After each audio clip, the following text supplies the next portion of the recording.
Hello, everyone, and welcome to Police Off the Cuff Real Crime Stories. I'm your host, retired NYPD Sergeant Bill Cannon, a 27-year veteran of the NYPD. Folks, there's so many questions that need to be answered about, of course, the attempted assassination on former President Trump. And it doesn't seem like many people from law enforcement have gotten out in front of this and said this is what went wrong. Instead, we're hearing the CNNs, the MSNBCs, and all these talking heads. And that's what we as citizens do not want to hear it from them. We want to hear it from the professionals that were boots on the ground that know something got screwed up. Something went really, really wrong. And till we hear that, all this conjecture and all of these people saying, oh, I wonder what happened. There's a second shooter. There's a third shooter. Iran threatened Trump. We're not getting it from the horse's mouth. So it's really unsettling to not hear about it from our government officials. But tonight, we're going to break this down. And I have two outstanding guests and one co-host. But the outstanding guests are real superstars in the law enforcement community. And I'm going to introduce them right after I play the intro theme to Police Off the Cuff. So hold on to your hats. Hold on to your toupee. Hold on to your service dog. Hold on to your wife. Hold on to your loved ones. You're about to enter true crime from a police perspective. You're about to enter the off-the-cuff zone, the police off-the-cuff zone.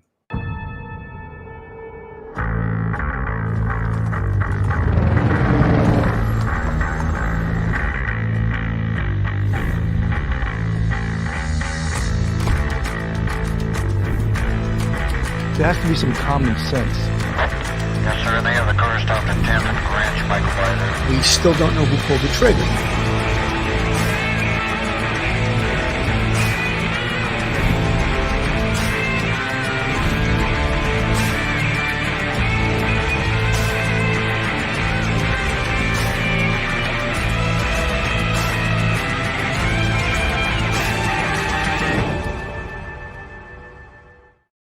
Joining me tonight as my co-host is retired NYPD detective, also worked in the Intel division, so he knows a little bit about security and working with the Secret Service and the FBI and the federal units.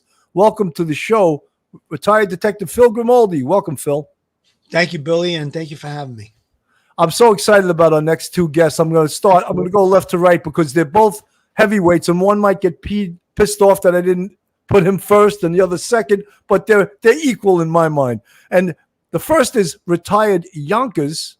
That's an area north of New York City. Some people call it Jonkers. Yonkers police commissioner and former NYPD chief. Good friend of mine. Welcome to the show, Edmund Hartnett. Eddie, welcome to the show. Thank you, Bill. Good seeing you again, Phil. Thanks for having me, guys. And the second outstanding guest we have is the current Nassau County police commissioner.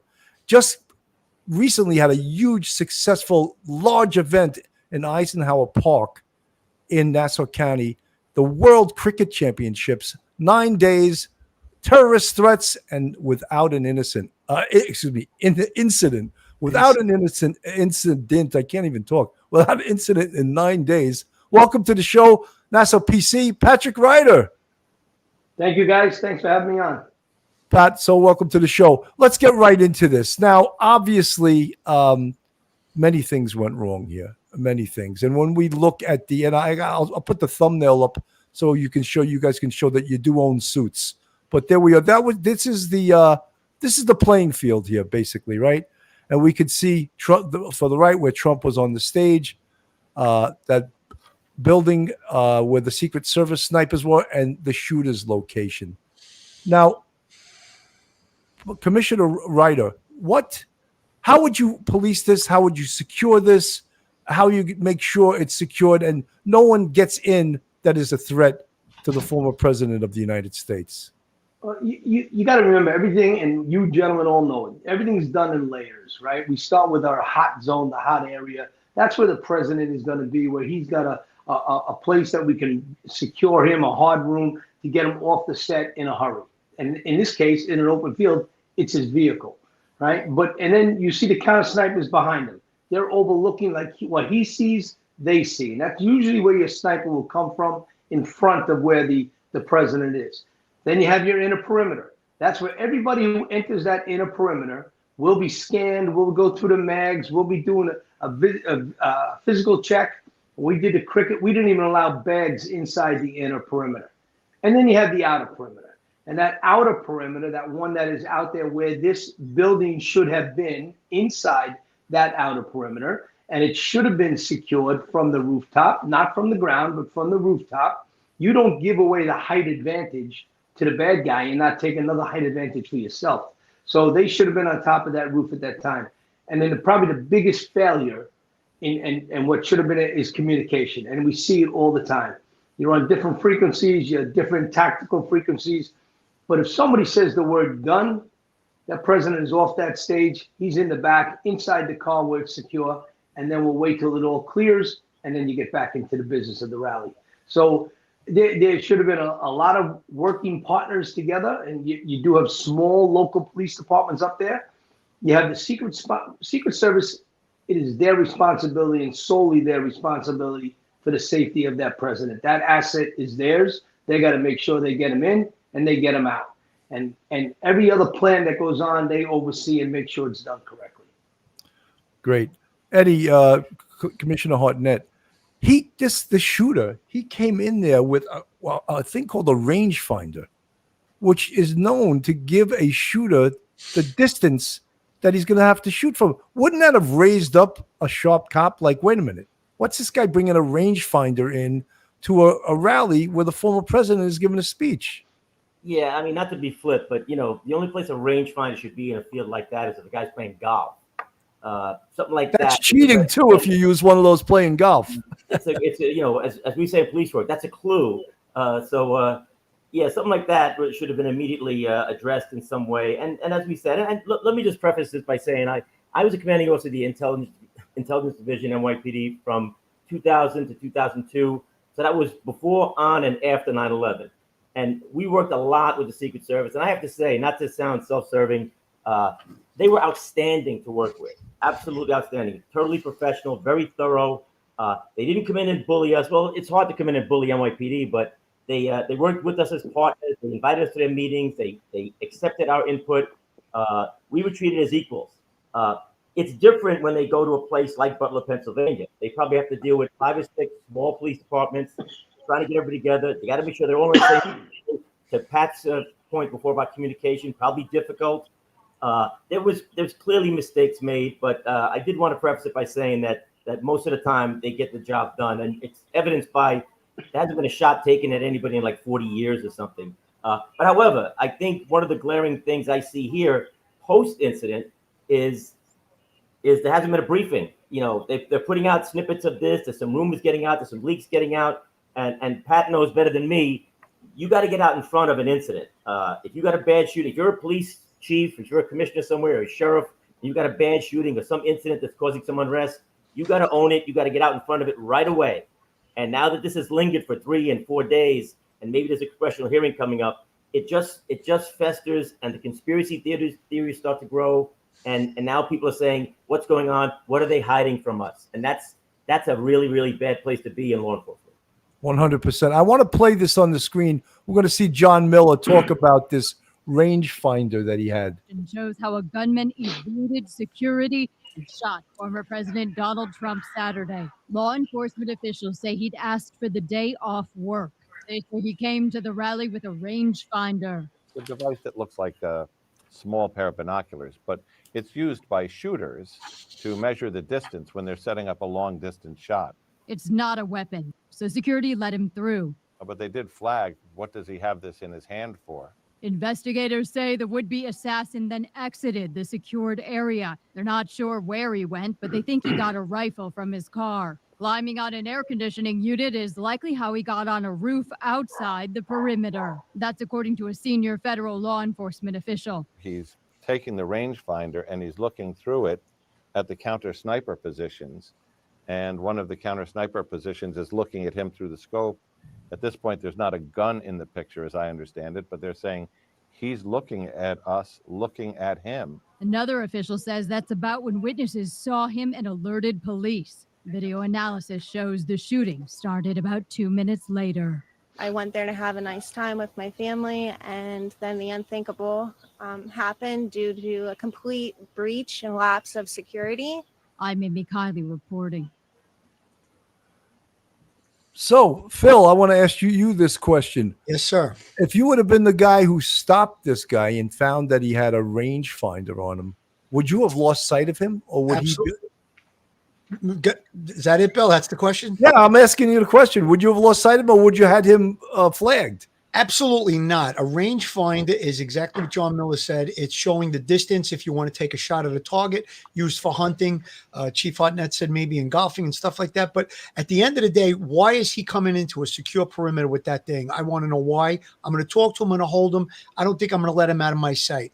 And with regard to some of the things that both the commissioner and the chief said, I have to agree 100%. The messaging on this does not look good at all. You needed to get out in front of this. They needed to come with some kind of a better press conference, give a little bit more information, because what happens, it's exactly what the chief said. The conspiracy theories start. We're not stupid. We saw this from many different angles. We saw the videos of the people that were in the crowd alerting the police officers to someone on a roof. And at one point, they even say, he's got a gun. He's got a gun. Now, we also know that 30 minutes prior, a picture was circulated of this guy because they did lose him. They took a picture of him and they lost him. Now, I don't want to attack any other police agency, law enforcement agency, but as Chief Hartnett said, I worked with the Secret Service on numerous details. They are just very, very good at what they do. We took the dignitary protection training that I took is the same training that they have. And I think Commissioner Ryder brought it up. He said that when you hear the word gun or there's an attack on your principal, you need to cover and evacuate. It doesn't seem like they evacuated in a timely fashion to me. And I can remember from my training, you pick up the principal, that would be the president, by his belt or by his waist, and you get him out of there. You cover him and you get him out of there. If you look at the Reagan shooting from many years ago, he was out of there in mere seconds. And I think it was Commissioner Ryder that said the safe room, the hard room. The hard room is the vehicle. The vehicle, they could have, evacuated him to the vehicle. Once he got in the vehicle didn't take off for an extended period of time. If there was a second shooter, this would have been much different outcome. That's what I feel about the whole situation. Commissioner Ryder, how about, talk to our audience about the duties and responsibilities of the advance team so that things like this this should have been all scoped out prior to them setting up. Absolutely. And you have dry runs so you can go through it. Tabletop exercises to make sure you got it right. That's not a difficult environment. That's the killer of this thing. It's an open field and it's got 4 or 5 buildings. Well, that's a simple thing to cover all 4 or 5 buildings. You have the ability of using drones. You have Aviation Bureau. You have your pre-surveillance work that you do. You have your own people to put your snipers up there. You spread them out. You make sure you got everything covered, every angle. And then you talk it out and you make sure again. And so when we did the cricket, we went through it several times for several months. And the day of, we realized there was one rooftop that was actually overlooking our police officers. Forget the stands, forget the fans, and forget the people walking down Charles Lindbergh Boulevard. We had an area where there was 300 cops that would meet every morning, and they would get their turnout notes and go to their post. But overlooking that was a building across the street. That morning, we put some people on that roof, and every single game after that, they stayed on that roof because we also have to protect our own people. So a lot of work gets done in the pre-surveillance work and the hot washes and stuff that you do, that you try to learn from your mistakes. History repeats itself. Listen, you're looking at like JFK and waiting for a Zapruder film to be produced, right? There's a shooter on a rooftop that has a high advantage that took a shot at the president of the United States. That's a problem. And there's got to be answers. And them answers have got to come out now. Just as Eddie said, you can't sit on this because now the conspiracies are all starting. I listen to them in my own place of work and people talking, well, why wasn't this done? Why wasn't that done? A lot of mistakes are made. They're great people. They're all in that law enforcement family of ours. We don't want to be critical, but we do have to learn. That's the hard part about it. Everything's a teaching moment that we get better for the next time. Absolutely. Commissioner Hartnett, there was a huge problem here with communication. And one of the problems maybe is that the the Secret Service doesn't want to give maybe their radios up to the small police departments. The way to solve that is to have a Secret Service agents with the police that are covering some of these spots. So, because they a full 2 minutes, they saw this guy up on the roof and they're yelling, gun, gun, gun. If that could have got directly to the snipers, perhaps, and also for Secret Service on the stage to get the president the hell off the stage, get him out of there. There's a guy on the roof with a gun, a full 2 minutes. That is a horrendous failure of communication. Yeah, and I'd like to think, in this day and age, I mean, Pat knows as well, the radio technology that's out there now throughout the country, the interoperability, as they call it, where you can just change a channel and talk to somebody from the adjoining police department or a federal agency. So I'd like to think, and I'm hoping that they all did have the same frequency. They're on the same frequency. But I think the communication breakdown is more about, like, we go back to the rooftop. And again, now it's coming out, again, maybe it's a rumor, but now it's coming out that they didn't want to put anybody up there because the roof was sloped. But, it's not sloped that badly. And the counter sniper team were on a roof that had an even deeper slope. So that's not going to hold water. But, there's simple solutions. Again, Monday morning quarterback, it's easy for me to say it. But simple solutions like that are, there's those movable skywalk towers, whatever you call them. You roll them in on a trailer, you put them up. They're like a little pillbox on a tower. Something like that, right in front of that roof. You could put a counter sniper team in there. There's cameras in there. There's bulletproof glass in there. It's a perfect thing to put in front of something that might be vulnerable to your site and to your protectee. So again, easy for me to say it now, but something like that probably should have been thought of in the pre-meetings. And speaking of pre-meetings, again, they're very thorough. Whenever we had the president or the Pope or the Israeli prime minister or any of these other people come in, and also unpopular dictators from around the world were coming to town, and we know there's a lot of people that want to kill them, we would have meeting after meeting after meeting to go over everything ad nauseum. And I'm sure there was meetings going on about this. And the stuff about they asked for more detail and they didn't get, that's all, again, rumor, who knows. But I'm not sure how big that detail was. Seemed like there was a lot of people. And I have to commend, even though it was a little sloppy, I have to commend the people that did jump on President Trump and get him out of there. Arguably, I would like to see him get him out of there a little quicker. But, you can't deny the response and the heroism of those young men and that one woman that jumped in there, I mean, without even thinking about it. So my hat's off to them. But again, there's a lot of questions. And one more thing, I know I'm going on here a bit. We talk about how we learn from our mistakes. The bad guys learn from our mistakes. We talk about the second shooter. Bad guys look at this and they say, look what happened. And look at the delay. Let's make the first shooter like a suicide guy and let him go down. Let him be the diversion for the real attack. So that's the kind of thing that they study all the time. So they'll be watching this, and they'll be watching these future sites and events. Well, Commissioner Hartnett, no doubt these guys were very brave and they're willing to lay down their life to protect a president or a former president. But it did appear pretty sloppy because as you say, if there was a second shooter, Trump was a dead man because he was exposed to the crowd for, even if it was just a few seconds, it was much too long. Phil, your thoughts? Yeah, I think that Commissioner Hartnett said it exactly right, that they do deserve props, that they put their bodies on top of his. However, they didn't get him out of there quick as we would have liked. But I did remember hearing in the first day that this happened, there was communication. You could hear one of the agents saying, shooters down, shooters down. So that may be why they took a little bit longer. But again, secondary shooter, very, very dangerous. I have a feeling, because I know from previous experience, there was a site survey done at this location. Perhaps there's a picture of that, like from the sky, of that building where they may have it marked off that should have been covered. And for whatever reason, I think she was throwing it to the local law enforcement. I saw a local police officer today, a sheriff, I believe it was, saying that we only had traffic detail in the area. So she, when I say she, it was the head of the Secret Service, Cheadle. She was saying that law enforcement, local law enforcement was supposed to be covering that building.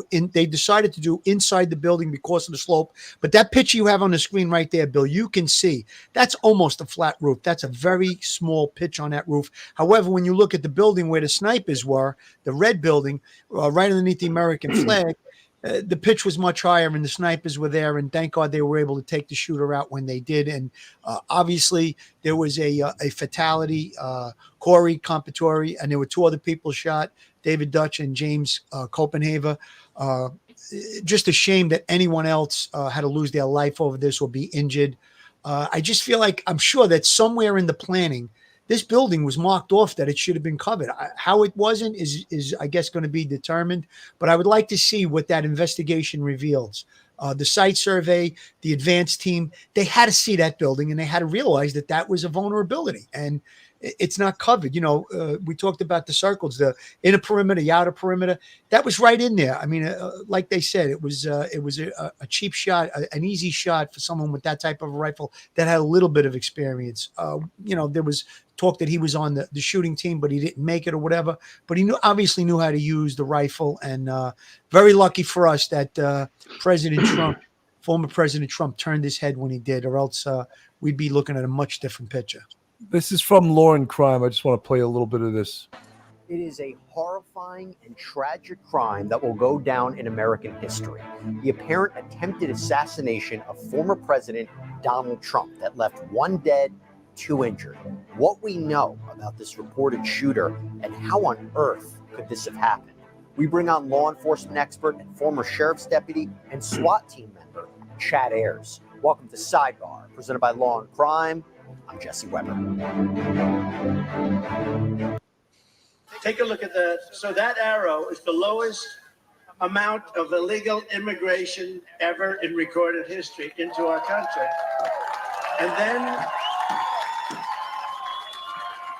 And then the worst president in the history of our country took over. And look what happened to our country. Probably 20 million people. And that's a little bit old, that chart. That chart's a couple of months old. And if you want to really see something that's said, take a look what happened.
Obviously we can all, it gives you the chills just watching that, to see what happened. And we realize, all of us police, we realize how fast things happen. And the media they can criticize anyone because they don't know shit about police work. But you look how even you heard the shots. It was over in a matter of seconds, right? And really what happened before this is really the real story that allowed this to happen. Commissioner Ryder, what are your thoughts? When you look at that, and again, the brave men and women of the Secret Service diving on top of how fast they got in there to cover him up. They didn't move him right away. People are criticizing, why didn't they move him right away? Well, you don't know what's being said to them in their ear. At one point I heard the shooter is down, and then at that point they wanted to move him. You got to also remember, this is President Donald Trump. He's not going to let anybody dictate to him how he's going to move and when he's going to move. And he makes it You saw him, he stood up and he goes, wait, wait, wait. And he wanted to scream to the crowd. Yeah. And I got to tell you, I watched it live. I was in the back room with my wife. As soon as the shot rang out and I saw him grab his ear, I started to scream at the TV because it was like, damn, they got him. They shot the president. And because you knew the sounds, we know the business. And he was at that spot in his speech. And it was so moving and powerful when he got up and he pumped his fist in the air and he screamed and the crowd roared. But the sad part is there was another man that was already lying there dead and had been shot and two others that had been wounded. And that kind of got lost in the message. You know, I just want to step back for a second. You know, they talked about communications. That's why we have JOCs, right? The Joint Operations Centers. If I'm in there and my guy's telling me one thing in my ear, I'm telling the guy from the Secret Service, hey, my guy's got a guy on the roof. He's got a guy with a gun. So that should be flowing seamlessly. We've learned too much, so much, not enough probably, but so much since 9/11 about communications and the way we should operate, right? Because we do get better at it. But again, somebody didn't do their job or follow through in their responsibility. And the crap about the roof is too slanted. I was a SWAT guy for 10 years. I wasn't a sniper, but I was a spotter. And when you went up on a roof, if you before you knew where you were going to be for the evening or the afternoon, you built the platform. You made a portable platform that you would put on that roof to make yourself as comfortable as you need to be, because you're going to be lying down for 2, 3, maybe 4 hours. So they should have no excuse why that roof wasn't covered. And the fact that the roof was slanted, she's just making that stuff up. Yeah, you know, one of the things that we're hearing now, and as Eddie, you said, Commissioner Hartnett and Commissioner Ryder and Detective Grimaldi, we're hearing now that you know, the shooter was pointed out to the local police, and one of them actually went up on the roof to confront them, and the guy stuck an AR-15 in his face, and he retreated. And you know, and that guy's being criticized. Really, what would you do if someone stuck an AR-15 in your face and you didn't have your gun out, you know, to confront him? Obviously, you're going to retreat. But that was known, and we're also hearing unconfirmed reports that a local cop took a shot at him. Why isn't anyone confirming that and telling us that, rather than hearing from these communists from MSNBC and CNN, hitting third and fourth hand? Why aren't we having a government official tell us this is the whole timeline? This is actually what happened, instead of all these really talking heads that are just conjecturing what happened. Let's have the real players tell us what happened through their boss. And Eddie, it's not happening. Your thoughts? Yeah, I'd like to think that the Secret Service director would like to get out in front of this, but clearly she reports to somebody else. I don't want to get political here, but I think she's being told, hold off on the briefing. We'll tell you when to do the briefing. There are some that say that she should do the briefing anyway and let the chips fall where they may. You know, there's others that are calling for her to be fired. You know what? I mean, Pat can identify with this. You know, I ran a good sized police department for 5 years. There's several times people in the media were saying, fire Hartnett. You know what? Relax.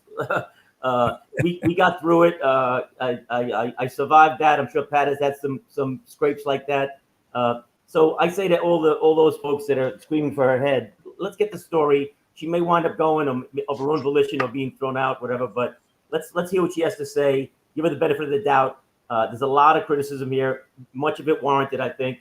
And just on a side note, to your point, Bill, you said that, you know, or Patty said that the former president is a very forceful individual, very dynamic individual, and he had the presence of mind, which freaks me out sometimes. He had the presence of mind to see this as a moment. You know, he doesn't know if he's got half his head hanging off, but he says, "Let me get my shoes," and then he's thinking, "I'm gonna do something." Again, he made it political, but he said, "I'm gonna take advantage of this opportunity." So that kind of presence of mind flabbergasts me, that he had the presence of mind to say, "I'm gonna make this a political moment." And listen, like, he was delaying them getting him off the damn stage, but you know, when he said, "Let me get my shoes," you know, Phil, you know from our training, when you do a dignitary protection detail, your jacket is open and you wear shoes with laces in them. We got to tell the former president he can't wear slip-ons anymore.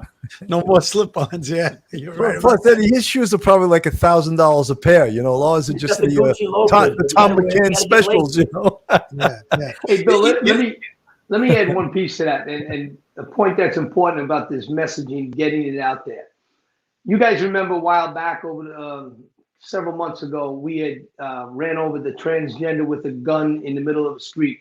Instead of shooting the transgender person, we ran them over. We made a choice. Cop made a decision that it was too dangerous to fire, so he decided to get in the car, hit him in the rear end and knock him down, and then we made the arrest. I got on the phone with my county executive, Bruce Blakeman at the time, and I said, boss, we got to put this to bed right now. It's going to be too big of a story tomorrow. And he goes, do it. Get on the news, kill the story. We got on the news. We gave our events of what happened. And by the time that was done, that story was dead the next day. The video went viral all around the world, but the fact that what we did, nobody came back. There was no more second questions. Put it to bed. We followed procedures. It's over. Sometimes you got to take the risk to stick up for your people. She, in this case, probably don't even know who her people are. She's not from the Secret Service world. She's a politically appointed position, and many of us are, but sometimes you're in there to protect your people. She should be coming out and telling her, hey, factually, this is what happened. This is why it happened, and there's a mistake. I'm going to get to the bottom of it, and I'm going to make sure it doesn't happen again. And there will be prices to pay, heads to roll. But that's it. Then you put it to bed, but you let it fester. The next day it becomes another story and another, and then the conspiracy people start taking off. There would be a lot less criticism of the director of Secret Service had she messaged better, 100%. Yeah, I think that, in Buffalo recently, I was just up in Buffalo at the New York State Chiefs Association conference, and last week there was a shooting up there, and on the surface it sounded terrible. It was a car stop. A guy was reluctant to give his information. The car doors open. The officer's there. There's a 6-year-old sitting in the front seat next to the driver. The guy hits the gas, takes off, starts dragging the cop. Now this cop is being dragged. He's going to get killed if he gets dragged any further. He takes out his gun and shoots the driver and kills him. So on one hand, you got people saying he saved the 6-year-old. Other people saying how reckless it was that he was firing a gun into a car with a 6-year-old in it. The police commissioner there got out in front of it the very next day, and he backed up his cop. And listen, we all know sometimes the cops make mistakes. He backed up his cop and he put it to rest at the very next day. And again, contrary to what's going on now with this Trump incident. Eddie, I think that the NYPD and Nassau County, they do that probably better than almost any other department because they understand how important the messaging is. Whenever there's a shooting, the NYPD goes out there with all the top chiefs and they tell them what they know at that point and let them know that this is subject to change because it's, investigation takes time. These are the preliminary things we know right now. But at least the public sees that, look, they're not trying to pull the wool over our eyes, which, can happen. And also, if you let the news run with it, with just preliminary information, and we all know how fast the news wants information, whether it's accurate or inaccurate, they just want it fast, And, I don't know how many times I've said that when I wrote these reports when I was in Manhattan North Homicide Squad. If you want accurate information, you're going to have to wait. If you want it fast, I'll tell you, but it's not going to be accurate. So you're going to have to wait. They didn't like that. The chief wants to know now. Well, tell the chief I can't invent stuff to let him know right now, Yeah, I have a friend and colleague, Judy Powell. You might have heard of her. She's a brilliant communications expert. And she basically, in some of the projects we've done, sits down with the chief or the sheriff, holds their hand and tells them what to say, how to say it, when to say it. And people like her should be used a lot more often. I'm not doing a commercial for Judy. I don't get paid for endorsing Judy, but she's excellent at this and getting chiefs, big town, small town, whatever.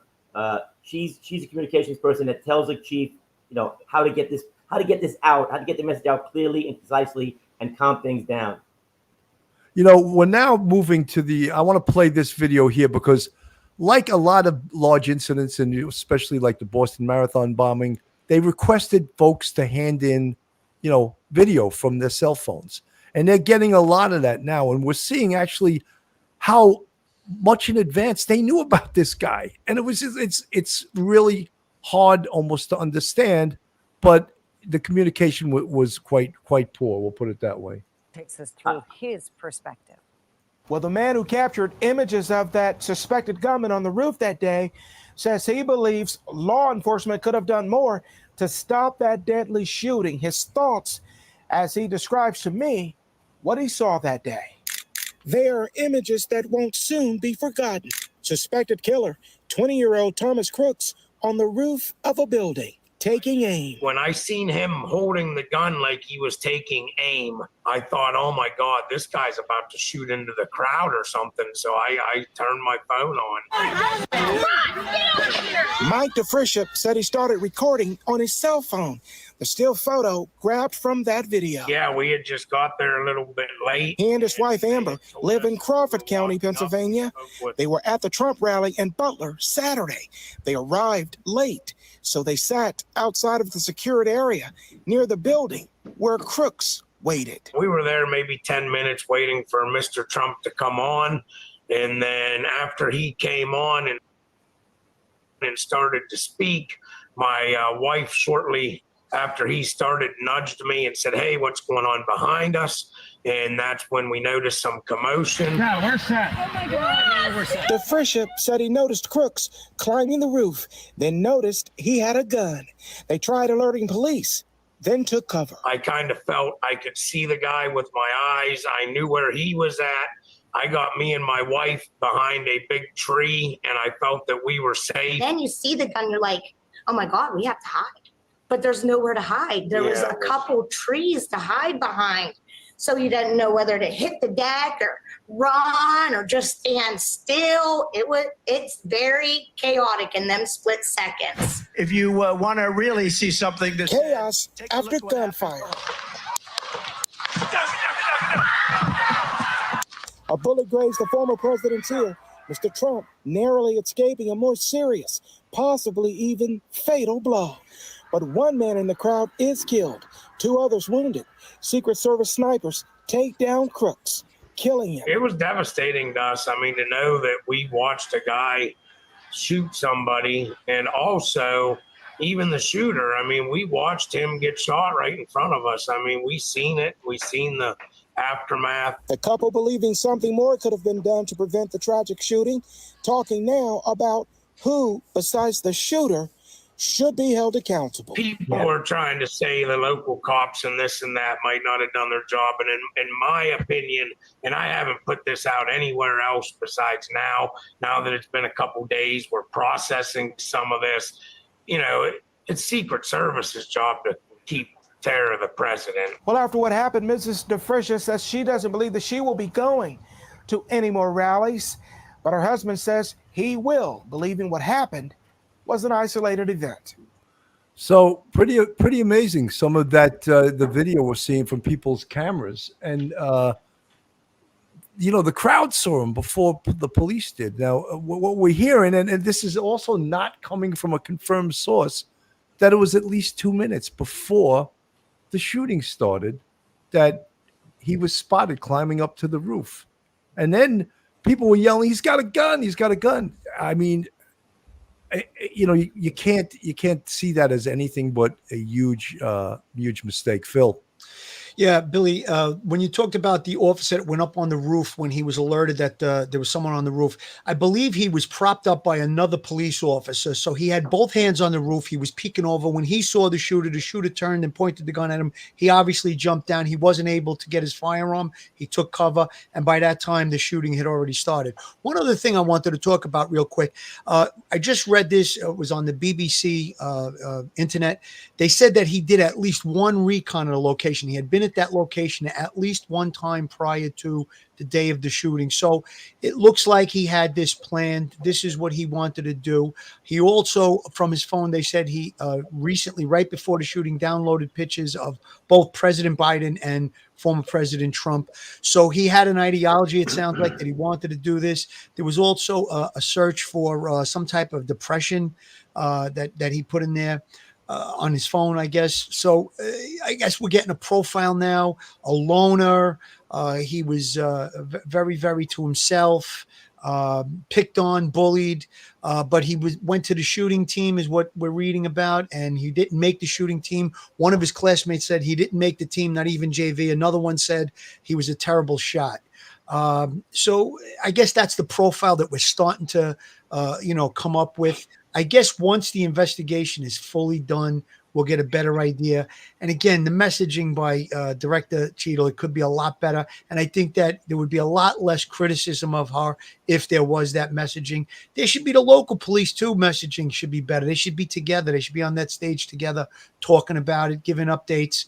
Any kind of major incidents, Bill, you pointed out in the NYPD, they get right in there. They give you a press conference. They give you updates in the days following. I can remember the incident on the train where the guy shot about 10 or 12 people. They were giving, almost hourly updates on that. And I think that messaging would have served them much better, maybe less criticism. And then the conspiracy theories would be cut back as well. So we go right now from the security end of this to the investigative end of this, which is so important. And this is it's being handled by the FBI.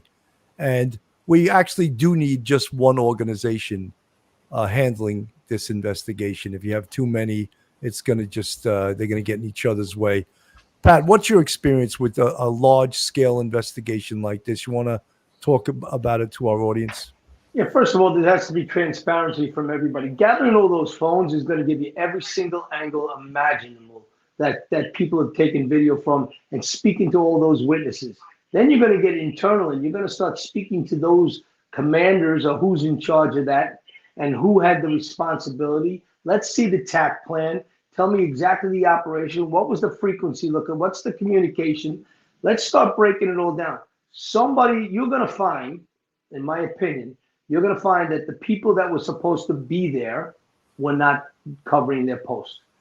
But then there's going to be finger pointing. That was their job. That was their job. And there's no way the Secret Service would ever allow the president to go there and that rooftop not be covered. It's a chip shot. And listen, I told you, I was not a sniper, but just 2 months ago, I fired a new sniper rifle that we had purchased in the county. I got 25 snipers, probably the best in the country. They train with the military all the time. Me, the guy that doesn't shoot these weapons, I got behind it and I hit the size of a nickel from 200 yards. This is 130 yards with a kid that shot before. And if you heard before what Phil just talked about, he just gave you the profile of every active shooter in America, right? Everything he talked about is exactly when they keybolled the other guy that was the shooter that time, the first real school shooting that we had. That was exactly them. They were bullied. They were oxen. They were loners. They tried out for things. They weren't accepted. You're painting the picture of that. So that world of intelligence, to get out in front of it, you got a target. You got somebody in your community that you think could be a problem, and you don't have eyes on him. Well, there's another responsibility. Who was responsible for that? So at the end of the day, it's gonna be a long, thorough investigation. They will take their time, the FBI. You probably won't hear from it for months. And by that time, there'll be a new president elected, and it'll probably just go by the wayside. And that's probably what they want to happen, that it just gets buried. That's usually what does happen in these type stories, right? We never really get to the bottom of who did what. But it will be a thorough investigation. That's the FBI's way, but they will be slow. They will be methodical. They will drill down and pull every piece of grass out of that field if that's what it takes to get the results that they're looking for. Absolutely. Eddie, one of the things we found out also through this investigation was the gun belonged to his father, an AR-15 type light gun. That's what they're saying. He had told his father he wanted to go to the range. He went and bought 50 rounds to allegedly go shooting at the range. Of course, that was not his motive. But he also had a sort of a crude improvised explosive device inside his car with a remote control. Now that could have been something to create a diversion to, so maybe he could escape, which obviously we know didn't happen. But we'd also like to know, how did he learn how to do that? And lots of times the signatures of bombs lead to others that may have helped him. And I'm not saying he was helped, and I'm not saying he was a lone wolf. The investigation will determine that. But that's a little disturbing. It goes, of course, to premeditation, that he had these improvised explosive devices both in his car, and they found one in his house also. Yeah, and you don't know, listen, not that you don't know enough about the parents to be overly critical of them, but who knows what kind of setup there is in the house. But he's got bomb-making materials in his car and in the house somewhere. They're going to look, obviously, in the technology side, the FBI is going to look at his online footprint, not just social media, but what kind of sites was he visiting? Was he visiting any, Islamist terrorist sites or just regular bomb-making stuff? I'd be fascinated by the technology aspect of this investigation. I want to know the last several weeks of where this guy was. So they can, as you guys all know, they can track license plate readers. So every time, even though it's a rural area, there's some license plate readers out there somewhere. How many times did his car pass by? To Phil's point, how many times did he visit this site? They'll pick up on his car coming and going, things like that. Also, his cell phone. His cell phone will ping. So I'd want to know where his cell phone was pinging the last several, maybe a couple of weeks leading up to this thing. And if they see his cell phone is pinging at the same location, like several times before this incident, then maybe there is a conspiracy. Maybe there's part of this in that particular house. And these guys are not that savvy sometimes. So they'll show that ping will show that he's been going to this same house several times leading up to this shooting. So maybe there is a conspiracy. Right now, he does look like a lone wolf. But I'd want to know exactly where this guy was for 3 or 4 weeks before this incident. I mean, I would like to know also how he learned how to make that improvised explosive device. And they say that actually you can go online and learn how to do that. I don't know that for a fact, but they say that. But, that's a disturbing thing that he knew how to make this device. Phil.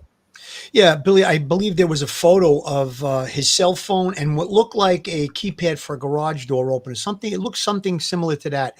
And as you said, perhaps there was an explosive device improvised in his vehicle that maybe he was going to create the diversion to escape after shooting the former President Donald Trump, or maybe to ignite that explosion, and then that's a diversion, and then fire the shots.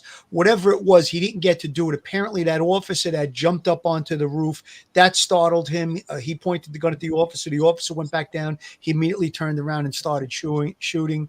So I guess the investigation is really going to have to be exactly what Commissioner Hartnett said. They're going to have to look into his cell phone. They're going to look into his computer, whatever searches he was doing. And that cell phone is a tracking device. So again, he could be meeting with someone, perhaps someone giving him information on how to make an improvised explosive device. We're getting maybe a little bit not conspiratory, but we're maybe conjecturing a little bit. But all of that stuff is going to be super important. Billy, you said it. You could probably figure out how to do this stuff from the internet. There's so many different ways. Internet. You could order magazines on it, books. So he may have done his homework. I think a deep dive by the FBI into this guy's background, his personal life. They said there was a report that he had no social media accounts. I doubt that very highly. A 20-year-old is going to have some type of social media activity that just almost has to be, I would think, in this day and age. But we're going to find that out. That's what the FBI is going to be. That's what they're good at. That's what they're going to be doing. They were able to get into the cell phone. As I said, it's a tracking device as well as all the stuff that's downloaded off of it, all the sites that they visit. So I think they're going to be able to come up with a good footprint of what this guy was up to, who he's involved with. I want to play a little bit more. This is some more video. This is from ABC. Stunning new video tonight showing the moment Donald Trump's would-be assassin climbed onto the roof of that building just 2 minutes before he opened fire. Yeah, look, there he is. You can hear bystanders desperately trying to alert police. Authorities now using that video as part of the investigation. And tonight, ABC News has learned that heavily armed local police were stationed inside that building and missed Thomas Crooks climbing up the outside of the building to the roof. The same building was being used as a staging area for local police, according to 2 law enforcement officials. And Butler Township officials are confirming ABC News' reporting that a local police officer climbed up the roof and confronted Brooks moments before the shooting. The officer grabbed hold of the edge of the building, pulled himself up to be able to look, and according to what he's told me. Shooter turned, rifle was pointed at the officer. The officer, defensive move, kind of ducked, fell, lost his grip on the building. Investigators tonight trying to determine whether roof access had been properly locked down. The shooter climbing seemingly unimpeded about 400 feet from the stage with a direct line of sight on the former president. Take a look at what happened. In Washington, lawmakers demanding answers, calling on the Secret Service director to appear before Congress. We sat down with Director Kim Cheadle today for an exclusive interview. What was your reaction when you saw the events unfold on Saturday? Shock, and then concern, obviously, for the former president. This is an event that should have never happened. Who is most responsible for this happening? What I would say is that the Secret Service is responsible for the protection of the former president. So the buck stops with you? The buck stops with me. I am the director of the Secret Service. It was unacceptable, and it's something that shouldn't happen again. The president and Homeland Security Secretary said today they had 100% confidence in you, but there are some members of Congress calling on you to resign. I appreciate the Secretary's comments, and we're going to continue to be transparent and communicate with people. You plan to stay on? Absolutely. I do plan to stay on. So that's the problem. They haven't been transparent. And you saw those videos. It's disturbing, right? 2 minutes before this happened, this guy's up on the roof. And you know, Pat, maybe you could tell me, Commissioner Ryder, why did they have the heavy guns inside that building? So a lot of times there's the response team that's going to roll out. If they're going to wait to say, hey, we got a threat, send a team out there. So the heavy BSO SWAT guys, what we call it BSO in Nassau County, everybody else ESU, SWAT, they roll and they muster up in an area.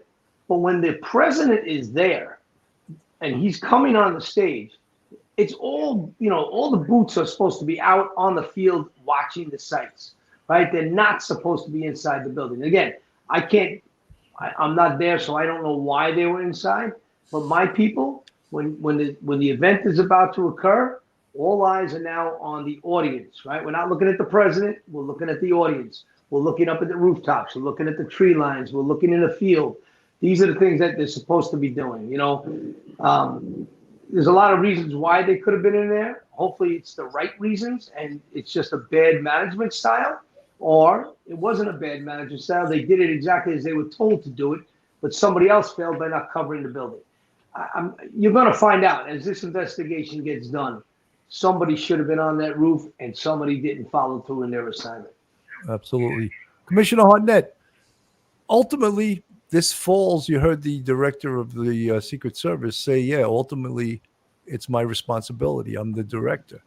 But in a larger sense, the boots on the ground, whoever was the boss on the ground from the Secret Service, he's going to take a hit too. I doubt that Kimberly Cheadle is going to survive this incident. I just think it's probably unlikely. But again, we go back to the original conversation about the advance. The advance is probably the most crucial part of this whole thing.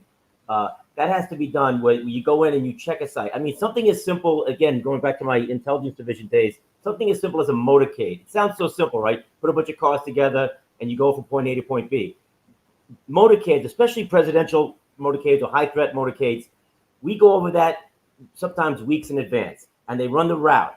And then a week before, they'll run the route again. And then the day before, they'll run the route again. Because maybe the day before, now all of a sudden there's a Con Ed crew digging a hole in the street, right, where your presidential motorcade was coming through. And then we'll run it again the day of the route. We'll run it 10 minutes before. We'll have highway guys go out 10 minutes before the cars are going to move. So all that kind of planning goes into it. And that's all about the advance. The advance, when the guys go, the president's going to go to St. Patrick's Cathedral. They're going to go, and they go there all the time. They're going to check it as if they've never been there before. They're going to check everything. They're going to check a potted plant. What's that doing there? That wasn't here yesterday. Move it. That kind of stuff. It all goes into the planning, and it all comes down to the advance. And somebody might have said we should cover that roof, and maybe nobody followed up. So was the mistake in the advanced planning? Was the mistake in the overall operation? Was there so many mistakes we can't even pinpoint the mistakes right now, which is what it seems like to me at this point? On the advanced side, it just, again, from my experience, and I go back a long way with this stuff, I just can't see anybody with any kind of expertise seeing that roof and not saying we got to cover that. I just can't see it. Maybe it's a breakdown of communication. Somebody thought, I thought you were going to cover it. No, I thought you were going to cover it. I don't know, but I just can't see an experienced Secret Service person. The guys, the caliber of people I worked with would never have left that roof uncovered. So I don't know who dropped the ball, but it had to have come up in the advance. I can't see it not coming up when they did that advance check. Commissioner Ryder, isn't it unbelievable how a 20-year-old kid who now, of course, every kid that you said, it's the profile of an active shooter has been bullied. And I know you referred to Harrison Klebold from Columbine. Right. That was the first story of that kids that were the first active. Well, they weren't the first active shooters, but they were put on the map. And that's when active shooters became sort of a household word. And they were bullied, and they went to school armed to the teeth, and they killed quite a few people. And this kid is that sort of profile. He looks like a small, sort of nerdy type kid. He's 20 years old. Seemed like he was very smart, according to people they interviewed as teachers. But he wasn't in college. He was working as a dietary aide in a nursing home, which it seems like, a job that maybe a kid would do when he is in college. Not, this wasn't going to be his profession. But yeah, he fits that profile. But and the term lone wolf, I don't like to even hear that either, because it's too early to say that. It really is, because Commissioner Ryder, Commissioner Hartnett, Phil, that investigation takes time. Absolutely. And no one from the media, no one, high government officials want to wait for the results of the investigation. They want it now. The chief wants it now. Sorry, I can't invent the results of it. But your thoughts, Pat? So again, when we let the investigation take place, you're going to find that this kid screamed of an active shooter. He screamed of a lone wolf. He screamed of somebody that wanted to act out. That's what history is going to show us. They're going to look back and somebody knew something. They always do. Somebody saw the signs and didn't say something. That saying that came out of 9/11, see something, say something. It's real, right? And people sit back and they don't say something. And this kid developed over time, and he watched things on TV. He let the world, the media, let the rhetoric and the vile comments go back and forth and screamed of. I just had a meeting, a terror meeting last week, and I said to my team, I said, you're going to see this is going to be one of the most violent political seasons we've ever seen. History is coming back around. You look at the college campuses that ended this spring and the violence that occurred on our campuses. You're going to see it coming up in the fall. And you're going to see it right up to election. And we're going to find more of these type of kids that are out there. They're nobodies in their mind, right? But they're always somebody. And they decided, I'm going to act out because I want to do my part. I'm going to speak up like the rest of my students are. And you know what? I'm going to take it to the next level. I'm going to plant a bomb over here that I did get on this very powerful thing called the internet on our phone. I'm going to make that little homemade Molotov cocktail and throw it into a building. This is what our society has become because we've allowed it to fester.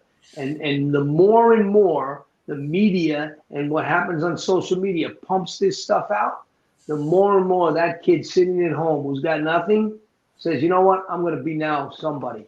Today, I'm going to go do it my way.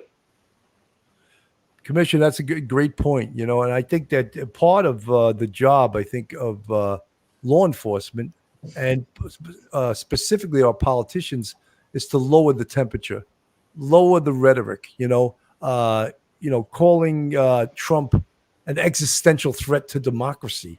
The New York Times was printing that just a couple of weeks ago. That's raising the temperature. That is having people like this that are listening to this, that would be active shooters, that's spurring them on to make improvised explosive devices, to maybe want to be known for something because their life maybe is meaningless to them at this point and scary. So it is part of the political leaders to lower the temperature on this. Phil. Yeah, I agree with lowering the temperature. I think that even Donald Trump is probably going to take a step back in that respect. But I think that both of our guests, both Commissioner Ryder and Chief Hartnett, made great points with regard to the advance. I think that's going to tell the whole story. And with regard to the profile of Crooks, according to CBS News, he searched symptoms of depressive disorder and he had access to a firearm. Those two things shouldn't go together. So the red flags, I think, are going to be there. I agree with Commissioner Ryder. Unfortunately, he was able to get his hands on a gun and get up on that roof. Had there been a better communication between the Secret Service and the local police, you see that police officer going towards that roof. If he had a Secret Service agent with him, he could have radioed, said, listen, we're engaging someone on a roof that may have a gun. Get the president off the stage. This thing might have been avoided. Again, that's all just, conjecturing, I would imagine. But when we went out with dignitary protection with the Secret Service, we always had Secret Service agents with us or very close by that we would be able to alert them. And I've done Secret Service dignitary protection with President Bush where I didn't even get to see him. There were so many layers of security. I was so far away from him in the Waldorf Astoria Hotel that I didn't even see him. Dick Cheney, same thing. I did him. I was able to see him, but there were so many layers. And in something like this is a high profile former president, the Republican candidate for president in November. And I just feel like that whole area should have been part of that secure perimeter. Apparently somebody dropped the ball with that. This building was left with that roof unattended. Again, we're able to Monday morning quarterback a little bit here, but these things are kind of just jumping out because we've been through it. We have the experience. We see it. There was some kind of better communication. This probably would have never happened. And then the red flags that this guy was obviously depressed or searching about depression, and he has access to a firearm. No good. Absolutely. Folks, this is Police Off the Cuff, real crime stories. If you like real crime, true crime from a police perspective, you're in the right place. And if you're not subscribed to us, go on our YouTube, hit that subscribe button, give us a thumbs up, hit that like button, share us with your friends and your family. If you want to contribute to us financially, we have a Patreon with 4 different levels. We also have a YouTube channel membership with, count them, 5 different levels. And we appreciate all our fans, our friends, our subscribers who keep this channel going and make it what it is. Real police giving their opinions on real incidences. So, again, we're beating a dead horse in a way by saying, we have to wait till the investigation gives out the facts. Because right now we're getting our facts from CNN. We're getting our facts from MSNBC, ABC, NBC. And we really can't trust the media for facts. So till our government officials come out, till the head of the Secret Service comes out, till the police in Pennsylvania come out with a real press conference and telling us exactly what happened, I think we sort of have to hold off. And even the thoughts, and Commissioner Ryder, you're so right. I mean, I agree with you 100%. This kid is the profile of an active shooter. He is like the perfect profile of what every active shooter has been in the last 10 years. And remember Sandy Hook, same thing, right? Exactly. Asperger's, some cognitive issues, some mental health, depression, access to a gun. Boom. Bad recipe. Yep. Horrible. Hey, Bill, if I may, about, you mentioned before, correctly so, that the FBI is the lead on this. And again, just like the Secret Service, I worked very well with the FBI in my career. Didn't always agree, but we worked well together. But they've had a rough couple of years, and it's really incumbent upon them to do a thorough and objective and non-politicized investigation of this incident. They can't worry about where the chips are going to fall. They got to be thorough. They got to do it the right way. They can't run the outcome by some high government official to see if they're going to like what they hear. So this has got to be done right and done by the numbers. I think they do have the ability to do it. I think they will do it. I'm optimistic. But they're under a microscope now because of some of the prior investigations that were looked upon as being politically driven. Absolutely. When you look at that also, another thing that was thrown into the mix near the very end was that there was a threat from Iran that the Secret Service knew about. So that, right away, do you think, were they involved with this kid Crooks? or was that a whole separate threat? What do you think, Commissioner Ryder? Now they start getting into Lee Harvey Oswald and all the people that were connected with him. You know, the theories are going to be out there. I think this is just somebody in our world, as we say, effed up, right? Somebody didn't do what they were told to do and be in the position they were supposed to be in. There's no way that was not in the pre-planning. There's no way that was not supposed to be covered. Somebody messed up. Absolutely. You know, guys, we've been on for about an hour and 5 minutes. I'm going to go around and have everyone give their last thoughts. And Phil, I'm going to start with you. My last thoughts are this. I think this investigation is going to go in two directions. Obviously, find out what happened on the day of the incident with the pre-planning, the advance, all of that, but also the perpology. I want to know a lot about Crooks. What was he doing? How did he get to this point? Were there red flags that we talked about with depression and his access to a gun? All of that is going to be very, very interesting to find out. Condolences to Corey Compatore and his family. David Dutch and James Copenhagen were also injured. I hope for a speedy recovery for them.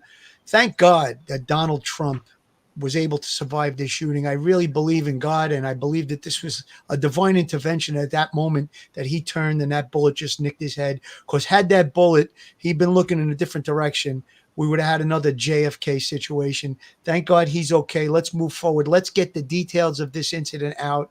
Again, condolences to the family of that retired firefighter that lost his family. He was lost his life. He was protecting his family when it happened. Let's just, like we said earlier, let's bring down the rhetoric a little bit, tone down all of the insults and the attacks. We know that that's how politics is, but it's time to bring it down a little bit. Absolutely. You know, Commissioner Ryder, when you said that you're prepared and a lot of police departments are prepared for one of the most violent political election seasons since probably the 60s when we're back. It's a scary thought, but I think all the signs are there, and probably the permissiveness of what is allowed to go on has emboldened many people. And I think that's really what you were saying. And it's a horrible thing because, you know, we pride ourselves in this being a democratic country. And years ago, you used to be able to have a debate with someone that you totally disagreed with and have a beer with them, shake hands, and go your separate ways. That's not the way it is anymore. Pat, your thoughts? You can't have that beer over your thumb on your phone where you're blasting away. You know, we were always taught, be careful. You pull that trigger, you can't get the bullet back. Now it's be careful. You push that thumb down and hit send, you can't get it back. And the rhetoric just keeps coming. And you look at the college campuses the season that we just left this past spring, and the violence that went around our country. As we get closer to election, it's going to rev up all over again. And you know, there's already, CNN was reporting today, one of the stations, that maybe the injury is not really from a gunshot wound. You know, the president hasn't really showed it. It could be glass. Really? And this is, you know, two days later, the guy got shot. 3 days later, he is a past president, going to be the future president, and you're already starting the rhetoric to try to twist it another direction. We can't even let the man speak to us tomorrow night to find out what his feelings are, what his injury really was. That's what's wrong with our country today. And it's men and women in law enforcement. That's why we don't like to, and I think Eddie said it before, we don't like to Monday morning quarterback anybody, right? Especially in the law enforcement field, because we know how tough that job is. But there were some mistakes, and we got to learn from them. But what we allow the media to do to us is even worse. And you mentioned all them stations again, CNN and all the others. I only watch Fox, so that's it for me. That's the only station I'll watch. Eddie, I'm going to give you the last words tonight. And I know you're probably wearing your $1,000 shoes as you're doing this show because yeah, big time. At least one of them on anyway. You know, just first of all, guys, thank you, Phil and Bill, and thank you for this. And Patty, always good to be with you in person or on the little squares here. Always good seeing you, brother. I'm left with 3 questions, kind of wrapping up. You know, again, number one, why was that young man allowed to have access to that roof? Number 2, why was this event allowed to proceed when they knew at least 30 minutes before there was a suspicious individual on the site somewhere? You could have stopped everything, found him, look for him, tell President Trump, wait a minute, we're gonna check this out. And the third question, again, to beat a dead horse, why hasn't there been a briefing to the public about this? So those are my three questions. I'd like to see answered somewhere in a calm, rational way. And again, gentlemen, thank you and be safe. God bless. It always is great to have you. And Eddie, from the chat, an old 3-2 guy, Lieutenant Peter Pranzo, says Eddie's the best. So I know. God bless Pete. Pete, we had fun in the 3-2, and thank God the rules of engagement were different. Absolutely. I know you probably split a few cafe con leches with Lieutenant Pete there, but it was all work.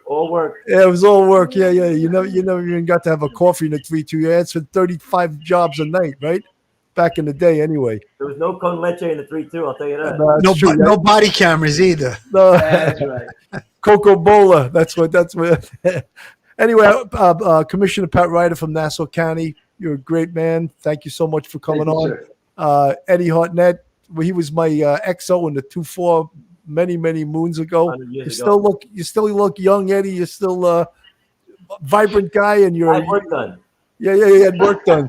I don't believe that. Anyway, Phil, thank you for co-hosting tonight. And all you folks watching this Police Off the Cuff Real Crime Stories, thanks for listening. Have a great night, and God bless everyone. Stay safe, everyone, and Good night, thank you, guys. man. Thank you so much for coming on. Thank you. One episode just ain't enough.